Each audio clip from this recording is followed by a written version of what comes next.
The earliest motorcycle gear was just like a cool person wearing a Rock helmet. Totally non-existent. We're starting today off with the low blows, so buckle up. But really, when motorcycles first hit the scene, motorcycle protective gear was not a consideration. You know, say what you will about the various problems humans face in the modern world, but I think it's fair to say that as a species, we've become collectively smarter. It's really interesting to think about how the earliest motorcycles, cars, and even airplanes were built fully on the back of utility without any consideration for safety. People just said, we need to go places more quickly. Let's figure out how engines work and just send it without really considering that the one thing responsible for every function in your body, a mushy blob of brain matter nestled inside a layer of bone, should probably be protected. So yeah, motorcycle helmets weren't really a thing for the first 30 years that bikes existed. Sure, these old rickety bikes didn't go all that fast, but when they were also ridden on prehistoric urban infrastructure like gravel and brick roads filled with potholes and rivets from horse hooves and wagon wheels, and with how malnourished early 20th century common folk were, you could probably damn near break an ankle just walking down one of those streets. Maybe death was just more accepted in those days. You'd walk down to the market for a loaf of bread and be like, oh, is Johnny not working today? And they'd be like, yeah, he was kicked in the head by a horse and he died. And you'd be like, okay, I'll take a loaf of rye and some margarine, please. Speaking of horses, a lot of early motorcycle gear was just repurposed equestrian equipment. People were used to riding horses, and a motorcycle was just a mechanical horse with an engine, right? I mean, Bon Jovi said it himself. I'm a cowboy on a steel horse. Do you guys like that?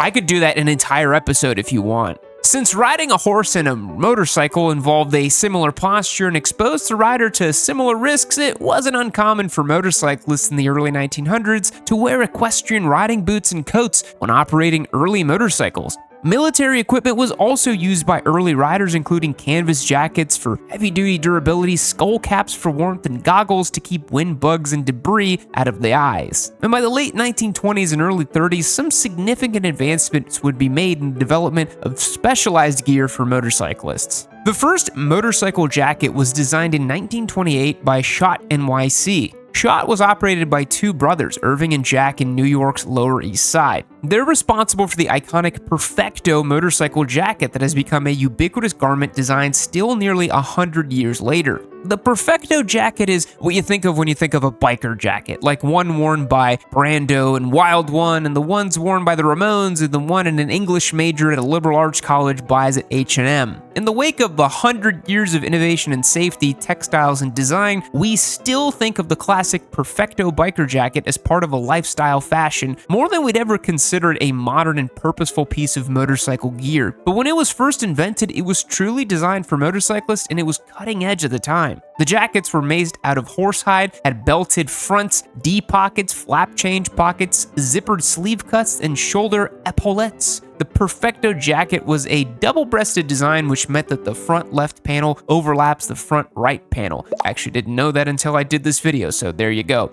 A sort of iconic fixture is the quintessential biker jacket. The distinctive feature of this jacket is actually purposeful, designed to create a windproof seal while riding when zipped up. Schott also created another classic but maybe less iconic motorcycle design. They created the Cafe Racer jacket in the 1960s, which used a stand-up Mandarin-style collar. This design feature is still found in a lot of motorcycle jackets today. There are a handful of instances that led to the overdue development of proper motorcycle helmets. Both cases stem from the observations made by doctors at the time. These crashed riders would come and see the doc like, "Doc, I crashed my hog and now I can't remember my wife's name or tie my own shoes." And the doctor would say, "Well, I see the problem, son. Your brain is leaking out of your ears. Have a couple cigarettes and some cocaine and be on your way." Motorcycling for sport had become popular by the 1930s, and races like the Alaman TT were putting riders in way more extreme and dangerous conditions than the average rider would see on the street. Due to racing, riding was becoming more risky and bikes were becoming more powerful. One of the doctors that is highly credited for the advocacy of motorcycle helmets was Dr. Eric Gardner, who witnessed countless severe head injuries sustained by riders, specifically during the Alaman TT races. Secondly, the death of British Army officer T.E. Lawrence, aka Lawrence of Arabia, was another big wake-up call for doctors and motorcyclists alike. T.E. Lawrence was famed for his efforts in World War I and his memoir, 7 Pillars of Wisdom. He fought alongside Arab guerrilla forces in the Middle East and was kind of a big deal, even decades after, as he was the subject of the 7 Oscar-winning film Lawrence of Arabia. But long story short, T.E. Lawrence was an avid motorcycle rider and enthusiast who unfortunately met his tragic death on a motorcycle in 1935 after being ejected from his Bruff Superior SS-100 at just the age of 46. His doctor, Hugh Cairns, began a long study into the injuries sustained by motorcycle riders as a result of Lawrence's death and would ultimately advocate for the use of helmets as well. This research led to legislation that made helmet use mandatory for all British military and police who would ride motorcycles in their respective roles.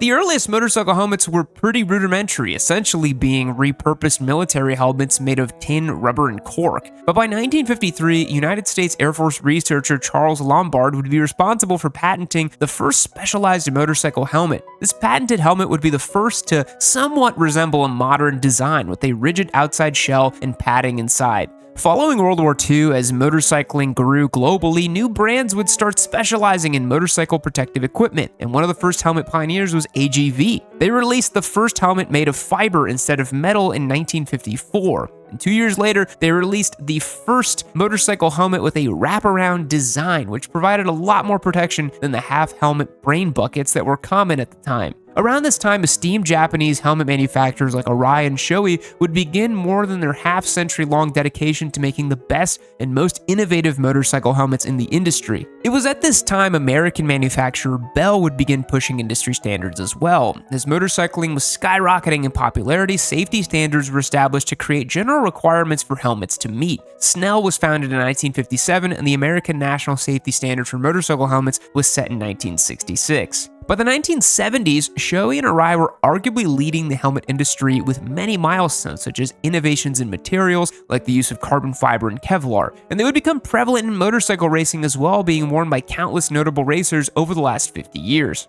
Triumph calls this color Cosmic Yellow on the Street Triple 765 RS, and I'd like to think it's cosmic because when you find out that you've won this motorcycle on Yamanube.co, you're going to ascend to the heavens and be in a heaven-like cosmic state of existence as this thing wheels itself into your driveway because you won it on Yamanube.co. Become a member on the website, get your chances locked and loaded, you'll join our Discord, get access to the newsletter. If that doesn't sound appealing, pick up a hat, a t-shirt, a hoodie. We sell all kinds of great stuff on the website. Every dollar you spend will not only support the show, but will also get you entered to win, subject to an amazing multiplier. Get entered to win this bike. Don't sleep on it. In the 70s and 80s, more advancement was made in the realm of body armor for motorcyclists, and since the 50s, leather was common for racing suits and motorcycle garments like jackets and chaps, because, yeah, people were unironically wearing chaps pretty regularly on their motorcycles back then. But by the 70s, a greater emphasis would put on impact protection for different parts of the body beyond just a helmet.